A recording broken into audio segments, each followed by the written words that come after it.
Oh, after all these years, it's hard to keep it up.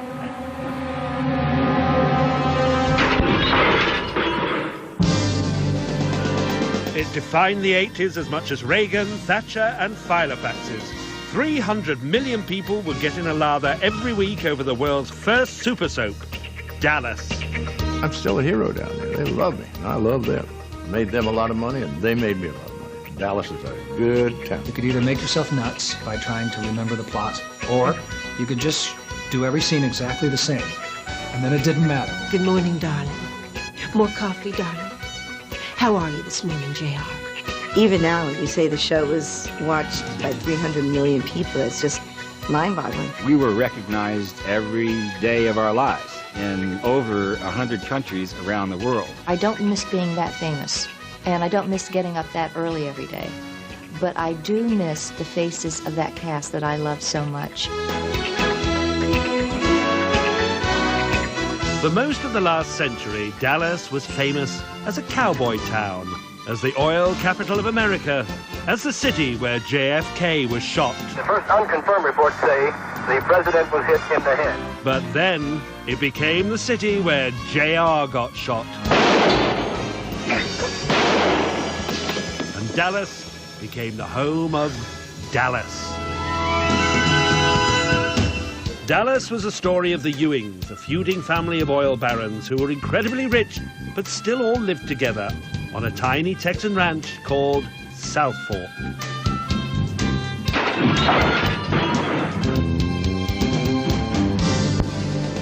Tonight, we meet the family behind the family and learn how the cast stuck together when real life mirrored the on-screen tragedies and traumas. And the cast returned to South Fork to relive some of their finest moments. I got to shove JR in the swimming pool. Do you remember that? Was you not expecting it? This is scripted? No, sort of like you're not. And with unprecedented access to Dallas outtakes, we reveal the non-stop party that went on behind the scenes.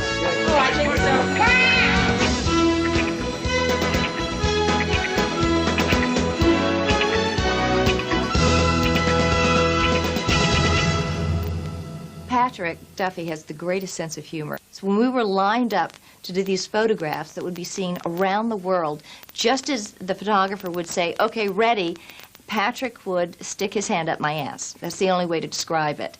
And there would be a complete look of surprise and shock on my face, and it would be a look of utter satisfaction on his. And that would always be the shot they used. For 13 years, the Ewings of South Fork were television's dysfunctional first family. JR was the eldest son, a backstabbing businessman. Sue Ellen was his anguished, alcoholic wife. You're a drunk and unfit mother. The sooner we have you put away in that sanitarium, the better off you're going to be.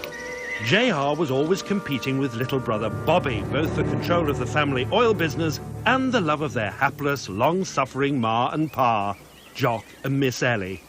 Bobby was the good brother, the one who wanted to play by the rules. I've put up with all the wheeling and dealing and backstabbing that I'm going to. There was just one other problem. The Ewings were locked in a bit of feud with a rival oil dynasty by the name of Barnes, and Bobby had just gone and married Pamela Barnes. That didn't best please the rest of the Ewings. Ooh, I love this song. And that's where it all began. In 1978, filming started on what began as a mere 5-part miniseries. The leading man was Patrick Duffy, still damp from his success as the web-footed heartthrob in The Man from Atlantis. His new bride, Pamela Barnes, was played by Victoria Principal, and together they would very quickly become TV's hottest couple. Day one, scene one, take one, was Victoria and I in the car pulling up to the service station. I remember it vividly. It somehow was that important to me. I love that scene. I actually still have the leather jacket that I wore in that red Mercedes. It had to be 5 below zero. I'm exaggerating, but it was freezing. And we were supposed to be driving back to tell the Ewings that we were married. Your folks are gonna throw me right off that ranch. Relax, honey. You're my wife now. You're family. You are a Ewing. And once that sinks in, they're going to love you like I do. Before it sinks in is what worries me. Relax, sweetheart. Everything's going to be fine. freezing cold. It's a wonder when we kissed, we didn't break our lips. We almost had to be broken apart because my lip gloss literally froze to Patrick's lips. It was a very uncomfortable kiss. We were all just like, boy, this would be a great thing if it lasted. Because here I am working with one of the most beautiful women in the world, and she's married to me. It was like, this is such a cool job. I worked with fish before. Patrick's enthusiasm was mirrored by Victoria, convincing us all that for Bobby and Pam, it was the real thing. We're watching an episode of Dallas, and I looked over and my wife's doing this. She's looking really sad. And I said, what's the matter? She said, she saw something. I don't even know what she saw. But she said, I thought you only did that with me. It was a wonderful, magical chemistry. And up until then, not only not America, but nor had the world ever seen a married couple that was hot. I mean, Pam and Bobby liked to have sex, and that was really unusual. Even the crew were captivated. We could cut, or you guys could just get off on this, one or the other. In the beginning, Dallas had far more to do with Rumpty Tumpty than oil rigs. Pam's marriage to Bobby didn't only annoy the Ewings. South Fork's randy ranch hand Ray Krebs, played by Steve Canale, was mighty sore too, since he had once been engaged to Pam. But by scene 22 of episode 1, he was seeking solace in the arms of the Ewing granddaughter Lucy, played by Charlene Tilton. How could a fella forget being in the hayloft with a beautiful girl like Charlene Tilton? Steve Canale and I had some incredibly, really pushing the envelope love scenes. They really didn't show that kind of stuff at that time. Call me her name. Pam.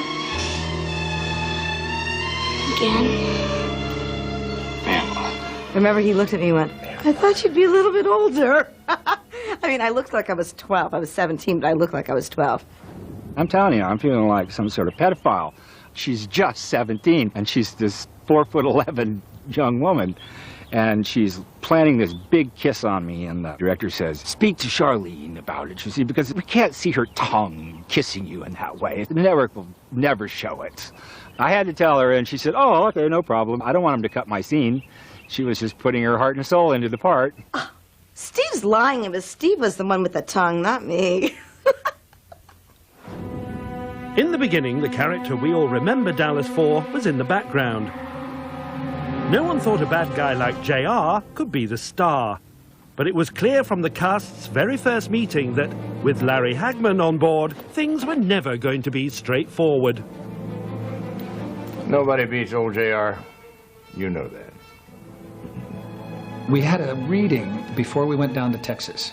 So we all got there, good little actors that we were, and we're all walking in going, hello, how are you? Oh, nice to meet you, nice to meet you. And then Hagman walked in. And Hagman walked in, dressed all in fringed leather, with a giant big hat, and a big tooled saddlebags. And in the saddlebags were stuffed bottles of champagne. I remember looking at him thinking, oh my God, this is going to be my, quote, husband. This eccentric wacko is going to belong to me. Lucky me. That's how we got to know each other. And it was perfect. It became a cocktail party atmosphere. And that maintained itself for 13 years. Larry had just had a huge hit with his role in I Dream of Jeannie. And coming from a show business family, he was used to life in the limelight. And as JR, he hogged it all. From the very beginning, Nasty JR was scheming to bust up Pam and Bobby's marriage.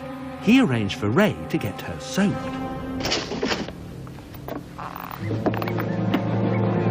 And then for Bobby to find Pam in a state of undress with her old flame. Bobby, if I were you... If I were you, I'd shut up. But Bobby rumbled JR's master plan. It stops right now, JR. This big emotional scene, I'm acting my heart out, and I spin him around to grab him. It was a dumb, stupid trick, man! I'm acting my ass off here. If you ever do it again, Your brother! And I went like that. Like that. He broke up. He just fell apart. So that was kind of our signature. Sorry I didn't have more spit, but I just couldn't work it up. It was like, okay, I get it. Everything is fair game, and let's have fun. And we did. And when the cast messed around, the cameras kept on rolling. Patrick and Larry are a couple of the biggest clowns you ever want to meet in your life, and they just feed off of each other. I am absolutely boring up against those two. They were like little children, you know. They just couldn't help themselves, especially at dining room scenes. Dinner's ready. Should we go in? We would cringe every time we'd open the script and there would be this Ewing family dinner. We'd think, oh, no. We have to sit through one of these. So Patrick and Larry would always have food fights. They would put a dinner roll on a fork, and then they'd hit it, and it would fly across. Roll, JR? Yeah. Thanks. Patrick and Larry were just kids. And at first it was just the two of them. But pretty soon Linda Gray and I just gave up and joined in. It was easier. Luke, go up to the main house. Have him call a doctor. I can't even begin to tell you how hard it was to make love to Bobby Ewing. Patrick tormented me. It was just whatever was on the set that day. I'd bring it to bed in one of our bedroom scenes. He had someone push a dummy's leg between us while we were making love, so that I thought that the biggest thing I'd ever come across in my life had just slipped up my groin. And I screamed and ran off the stage. And I would get upset, and he would always talk me out of it. Because of our relationships, we were able to have an incredible amount of fun, goof off, and still get the work done on time and have the best atmosphere. The party at South Fork would go on for 13 years. Later, we catch up with the cast as they are today. Brave. See how life has treated them since they closed the gates of the world's most famous ranch behind them.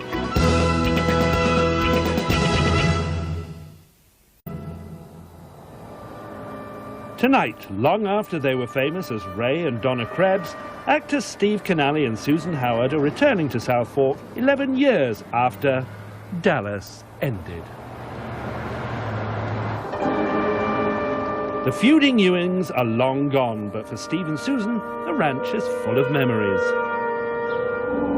This place looks like you could make a TV series here. What do you think? Looks pretty good. I expect to see Miss Ellie standing out on the porch waving at us. Yeah, it seems just as like yesterday when that was the case. Hadn't changed a whole lot.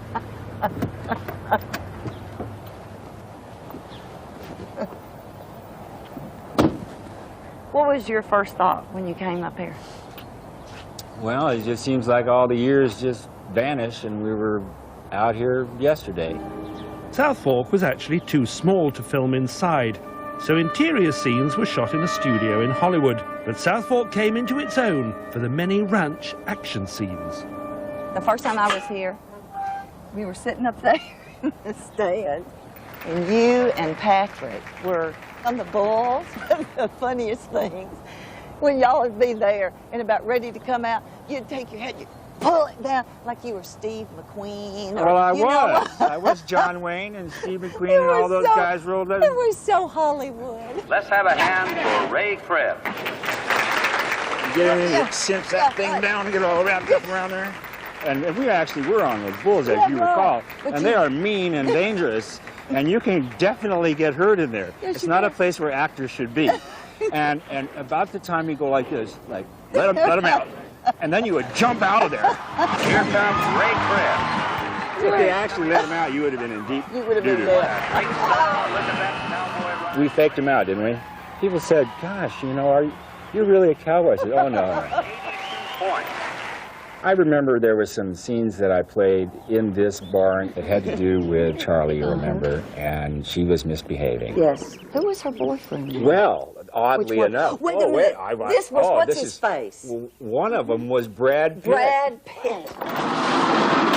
I had totally forgotten about that. I remember and that. somebody said, you know, do you remember when Brad Pitt was on this show? That's I right. said, you mean Brad Pitt? He says, yeah, well, you had scenes with him. I said, I did? You get off this ranch and you stay off it. Get out of here. Go on. Yes, sir. And then whatever happened to Brad Pitt? Every year, the entire cast decamped to Texas for filming. Before the show struck oil, the future stars had to make do with down-home accommodation. In the beginning, we used to stay at a motel that was so basic, we used to call it the Roach Coach. Because if you missed your ride to work, you could always ride one of the Roaches. They were that big. On set, things were hardly more glamorous, and certainly not cool. It was 126 degrees, very, very hot. We used to take paper towels and put it in the midriff of our clothes because we would just be sweating through. Not very attractive, but we had to do it. You can feel that little bead of sweat in your hair, and it's kind of running down. You're going, I've got to get this line done before it gets to the hairline. They're going to see it come down my forehead. Beak, and then you were done. They cut and you go in and dry off again. It was desperate out there at times. And I think that's the reason we learned to do our scenes so quickly. Shooting needed to be brisk because there was a heck of a lot of plot shenanigans to get through. Let's recap. Bobby saw an ex-girlfriend return with a child that may or may not be his. Pam lost a baby before finding a mother. Lucy found her long-lost father and reunited him with her long-lost mother. But whilst these three were being kept busy with all that, the show's emphasis was changing. JR was moving centre stage, with his regular spats with boozy Sue Ellen and mortal enemy Cliff Barnes. The only way I could get the message through that thick skull of yours was to have you bankrupt your mama's company while I just sat back and watched you. No, I'm not finished yet. Sure you are.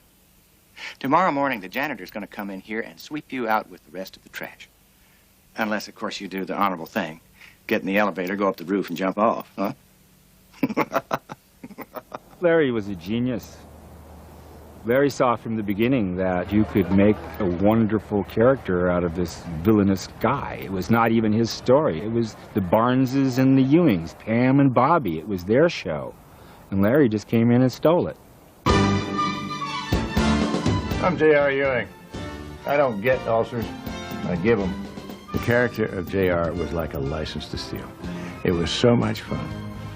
Yeah, Mama should have had her tubes tied after I was born. You could play it absolutely straight because the words took care of themselves. Saying terrible things is just part of my charm, I guess.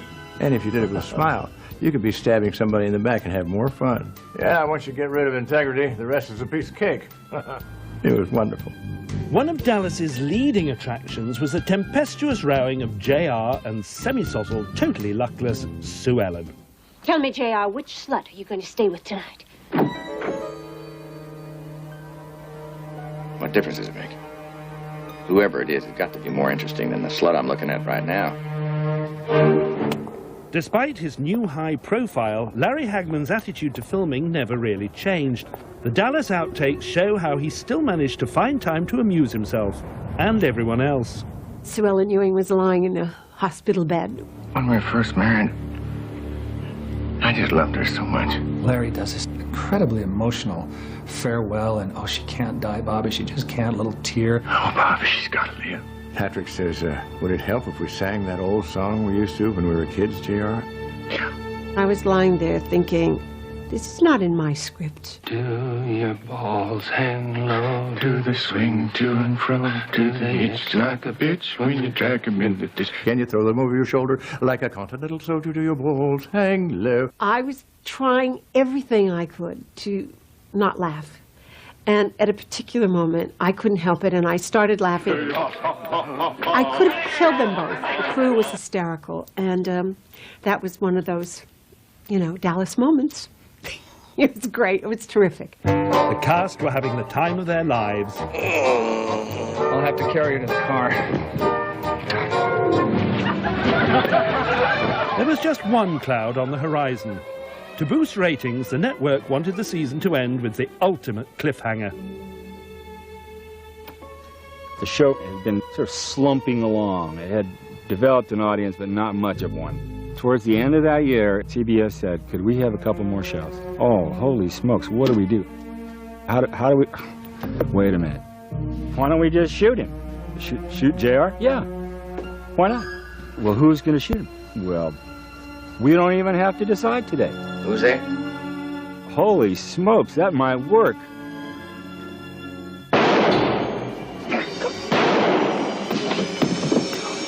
You hear the gunshot, you see him take the hit, he goes to the floor, freeze frame, end of the season.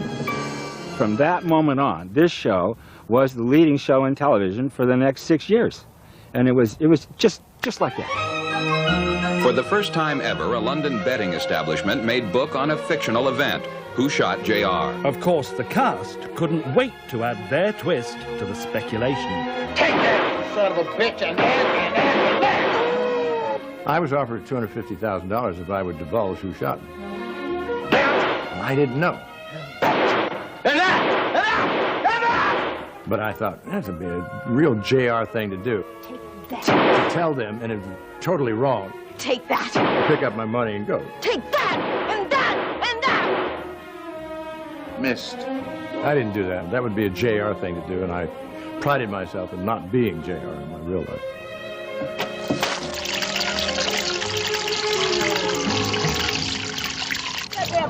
Oh, no, darling, no kissing. I have a terrible cold. I wouldn't want to give it. Hagman took advantage of public interest by threatening to leave the show unless granted a massive pay rise. He landed in London to headline the Royal Variety performance. I was making decent money, but nothing like I was worth or I felt I was worth, so I asked for what I felt I was worth. And, you know, I realized that if I hadn't gotten it, I'd probably never worked in the business again. I mean, that would have been the end of my career. The threats that come, you'll never work again, and yada, yada, yada, we'll cut you off, we'll recast. Which threats can... Really? With whom? Hello? There is no way you could have Dallas without Larry Hagman. Cheating at poker to win me some dollars, twisting the ear of a kid till he hollers, scaring young girls with lascivious grins. These are just some of my favorites. The studio eventually accepted most of Hagman's demands, and he returned to South Fork in his own helicopter to a standing ovation. The Royal Variety performance was not nearly so successful. La la la, and I forgot that particular lyric. But he wasn't the only Dallas denizen to hit a bum note by turning to music.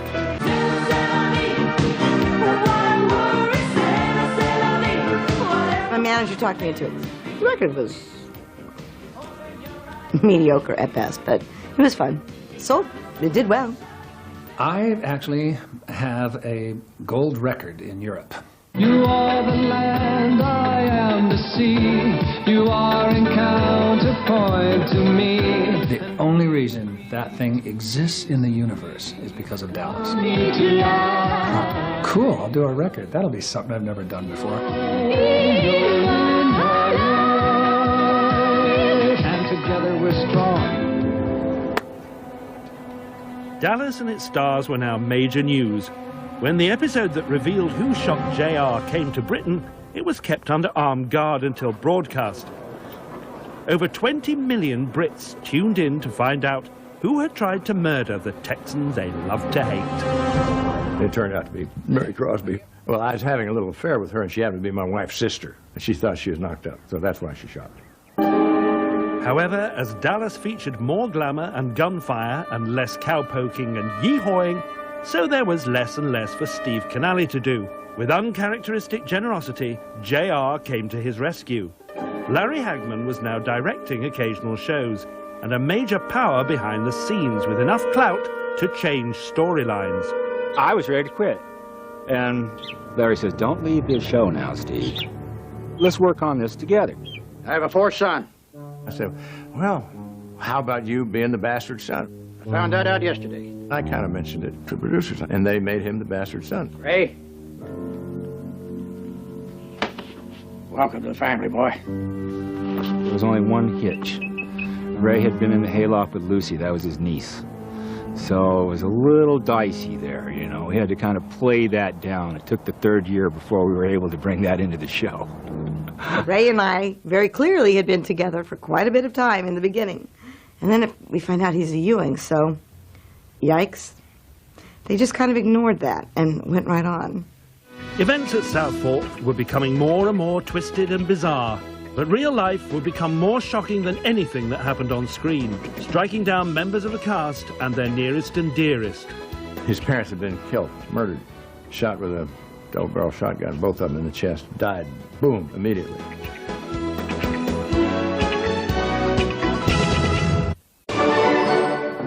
By the mid-80s, Dallas was the most popular TV show on Earth, watched by more than 300 million viewers in over 90 countries every week. The stars of the show were the most highly paid television actors ever, and everyone wanted to bask in reflected glamour. Even the Reagans called in JR to be Santa Claus at the White House Christmas gathering. It was pandemonium. I mean, Larry literally couldn't go anywhere. It was an amazing thing. But that's by being in 300 million living rooms every week. We were recognized wherever we were every day of our lives in over 100 countries around the world. I was doing publicity in South Africa. They had about 20,000 people. Part of the second floor caved in. People were hurt. It was a mess. Victoria Principal is on Live and Breathe. In real life, you've been married for how long? 3 weeks. Back then, it was unheard of that there'd be helicopters and that people be in trees, and but all of those things were happening that day during the wedding. The sound was obliterating our wedding. Harry and I look at each other like, is this happening? People are watching us between their feet. You know, they got their beer, they can go to the bathroom, they talk while we're talking, they make love, they do whatever, but we're in their home, and they see us on the street, and they just don't know how to make the transition. People related. They thought that the actor was the character. Do you practice on the drunkenness when you're off the set? No, I don't. They would walk up to me on the street, send little letters. You know, well, I spoke to my therapist, and my therapist thinks you should do this. It's dangerous. It's like being a criminal. You have to set up a space around yourself, like the no-tread space, leave me alone space. I came back at about 1 o'clock in the morning, and there was a gorgeous woman in my bed. She said, my husband's away for the weekend. I thought we might have a little fun, JR. I had a glass of champagne with her. That's what it. But real life couldn't always be kept at arm's length, as the cast discovered one fateful afternoon during filming. The Ewing men were on a hunting trip when it became clear all was not well with Jim Davis, alias Big Jock Ewing. It was a really hot day, and the wind was blowing. So you didn't feel as hot, but you were evaporating all the time. Everybody was dehydrating, and he wasn't drinking water or anything. We're all out in the sun doing this scene, and Jim just out of the blue says, "What are we doing here?" And we all laughed like he was making a joke. Nothing, Jim. Who knows what we're doing? He goes, "No, what the hell are we doing here?" I said, well, we're out, you know, we're shooting in Dallas. Dallas? What the hell are we doing in Dallas? We're making a television show. What show? And everybody kind of went, what show? And he knew who he was, but he didn't know where he was. He had no concept of Dallas. We knew that he was wobbly. We didn't know that it was cancer. We just thought he was having a heat stroke. Doctors discovered a tumor on Jim's brain, and he began a course of chemotherapy. Despite being given 2 years to live, he went straight back to work. Every day, going through chemo treatment and radiation, God bless him, he lost his ability to stand on his own. He lost his balance. His hair came out. We had to put a wig on him. We had to sit him down at the table, and he would not give up. It was a sad thing to see such a towering image of strength be debilitated like that in every way but his spirit. It was sad. Very sad. We were a family, and to lose a member was like losing a member of your family. Very sad. And think of him to this day. Jim's death had to be written into the Dallas plot line, and soon Jock would disappear in a plane crash. They say that... They say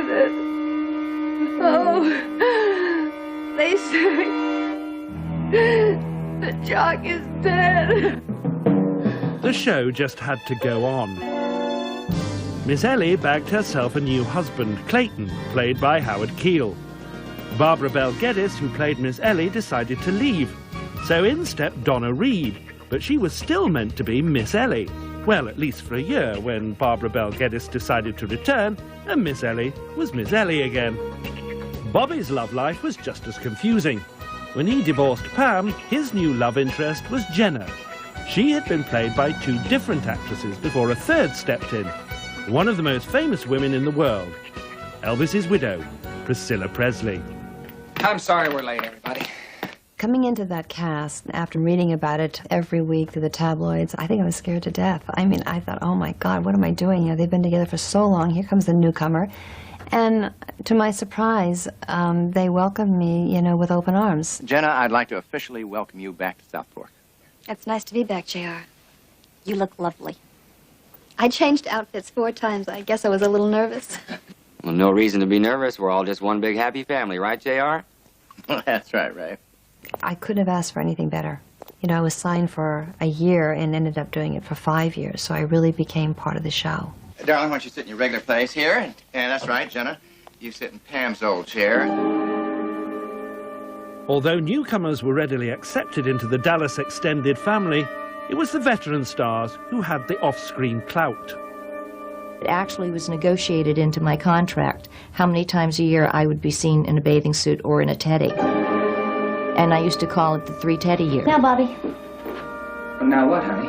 I would not be seen in more than either 3 bathing suits or 3 teddies. Not 6, but 3. They had to divide it up because I felt that it was abusing me. Just as Larry Hagman had done, Steve Canale used his influence to become an occasional director of the program. But Steve Canale's debut behind the camera turned out to be one of the cast's most tragic days. The very first show that I directed, I'm driving through Beverly Hills to Culver City, 6 o'clock in the morning, listening to the talk radio, and I hear this announcement. Actor Patrick Duffy, who plays Bobby Ewing on the TV series Dallas, today received word that his parents had been murdered, apparently during a holdup in a bar that they owned in Boulder. Kind of went in one ear and went out the other ear, and then it settled in, and I went, oh my God. I got to the set, and somehow I knew what had happened, and I called his house and he answered, and we spoke, and he told me he wasn't coming in. And I don't remember much about the rest of the day. I think it was probably on autopilot for the rest of the day. We got word that his parents had been killed, murdered, shot with a double-barrel shotgun, both of them in the chest, died, boom, immediately. I arrive, and everybody now has heard Patrick is not going to be on the set as was scheduled, and my entire crew was totally devastated. This is like my first day as the director. It's not an easy thing to do, but I had to say, okay, you have to pull yourself out of this.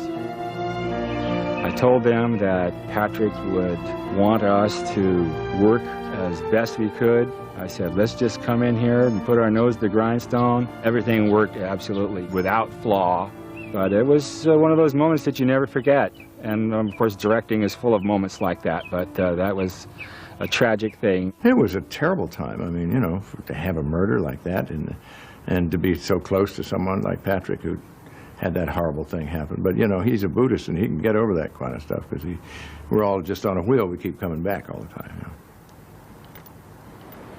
When he did come in, everyone was very tense. You know, what do we say to him? How do we approach him? Is everyone else going to go up? Do I go up when they do? Do I wait? How would I feel? What would I want? Gosh, it's hard to even relive that moment. With not being a blood relative of mine, the cast of Dallas was as close to family as my sister is to me. So they knew inherently, however they knew the right way to welcome me back. That didn't make it like, shh, we can't talk about anything, or, oh, what do we say, or anything. It was like a family member. They knew exactly, and I don't even remember what it was, but it was so normal to go back to work. It wasn't uncomfortable. I didn't have to go, okay, everybody, I'm going to make a speech now about it. Just went back to work. It was perfect. It was truly is like a family. But like any family, members leave the nest. It was night, not the Texas sun, and the camera was on the water. It started on the water, remember? On one, the camera pans up from the water. And then it comes up.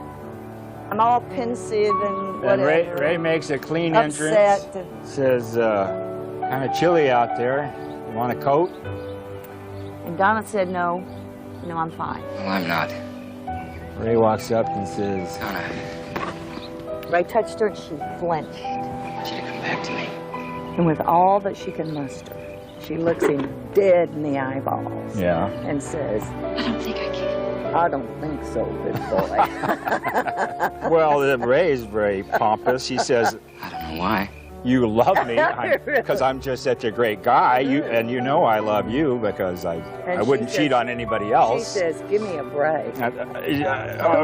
We've had our differences, you know. Everybody that's married has differences. Right. Just hear me out then, would you? No. No. She was a fool. Well, she went off to bigger and better things in politics. She did?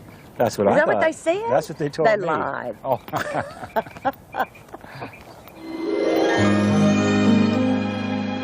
But there was one departure that would shake South Fork to its core. Patrick Duffy wanted Bobby to make a grand exit. They even sent a car for him. Bobby? I didn't want to ride off into the sunset and then have everybody pretend that I might be coming back any minute. So I said, we really should kill him. Just kill him dead. And they thought, oh, and they finally agreed. So I died.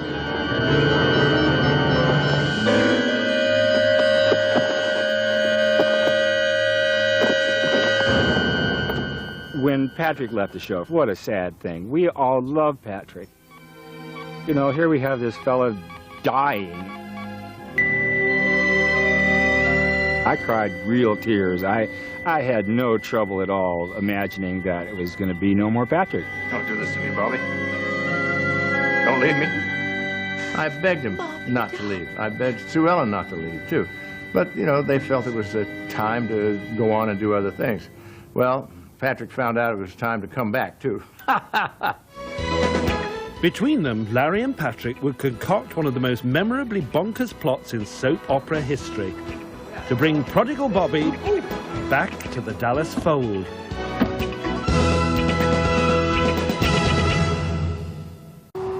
Following the tragic death of Bobby James Ewing, the antics at South Fork were losing their grip on the public's imagination.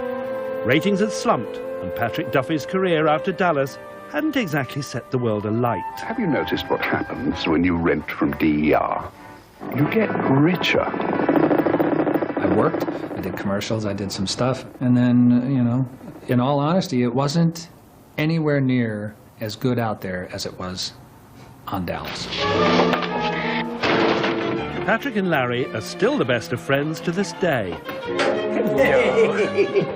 Hello here. Oh, excuse me.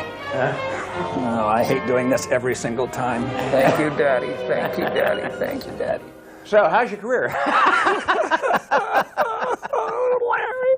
Together, these two perennial jokers would rewrite soap history at a stroke. Crave.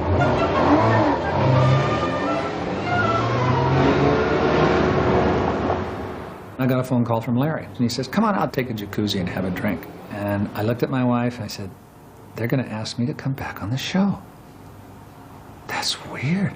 And she said, you can't come back unless that whole year was a dream.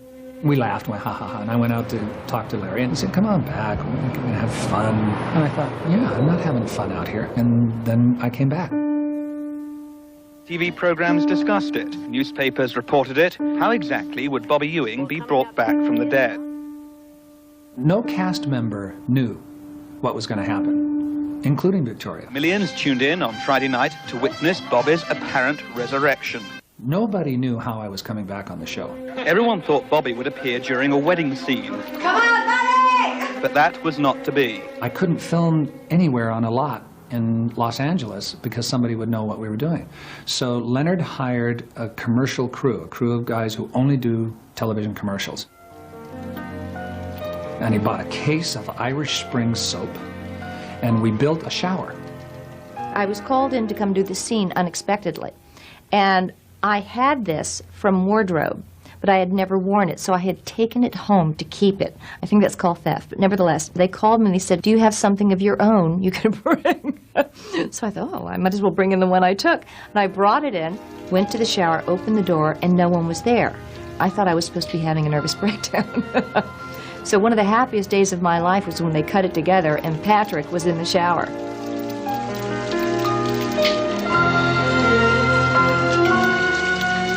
morning.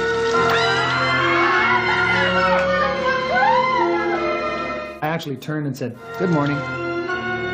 And you can have a good morning, too, if you wake up like the Duffys and shower with Irish Spring. And when we watched the show in my house that night, I probably counted to 30, and the phone rang. And it was Victoria. I have no idea what I said. I'm just sure that I was incredibly happy, and I'm probably cursed. She's going, I can't believe that. She had no idea it was going to be that. So it was very exciting. It was really cool. Despite massive audience figures for the shower episode, it did leave one slight difficulty. Namely, the instant dismissal of one whole year's worth of Dallas episodes, 30 hours of plot development, new characters, and the usual twists now had to be ditched as just a dream. Dallas fans were crazy for the show, but were they this crazy? It's almost like, name the thing that you have the hardest time accepting on Dallas, and most people would say, it's that dream thing. I just don't know if I like that or not. I don't think the public appreciated it. That wasn't what they wanted. They had lived through the death.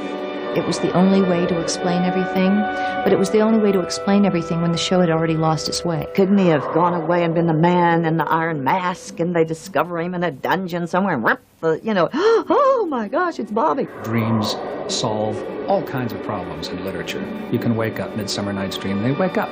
You know, they wake up with ears, but they wake up. Of course, in their estimation, you just throw it out there, and if they love it, they love it, and if they hate it, they do, and they did. And the show just kind of went, you know. What's happening in life, boy? Well, right now I'm half blind. Did we order that? No, we haven't ordered. We haven't ordered yet. You ordered La Bamba. Look at that. Isn't that beautiful? With Patrick back in the prickly bosom of his family, JR and Bobby's dirty double act was resumed, but Dallas never regained its popularity. The South Fork saga would run for 5 more years of endless revolving storylines and an ever-evolving cast. Then, after 13 years and 356 episodes, Dallas came to a final freeze frame, 1991. The cast were at last free to flee the Ewing mansion and reinvent themselves in the outside world.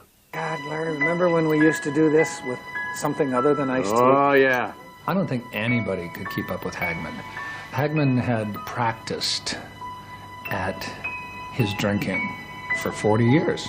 I drank 4 or 5 bottles of champagne a day, but I never got drunk or anything. Just kind of kept that, you know, that even kind of click going all day. He'd come in the morning, I'd have a glass of champagne with him at like 7 a.m. And then I'd have to bow out until lunch, but he would just keep that going. But he also was never out of control, and we never lost a square frame of footage because of him drinking, ever. There are reports from California this morning that actor Larry Hagman is getting a new liver. Larry received news that he was going to have a liver transplant. That was traumatic. I mean, that's life-threatening. And we're such close friends that you know, you really think, is this the last time I'm going to see him? The damage had been done to my liver. It didn't matter whether I drank it or not. And it just disintegrated. And then when they opened me up, they said I had 2 weeks to live. So we were right under the wire there. I was one of the first to see him after he came home. And I remember it to this day. You know, he was alive. Larry was alive. And we just sat there and cried. Yeah.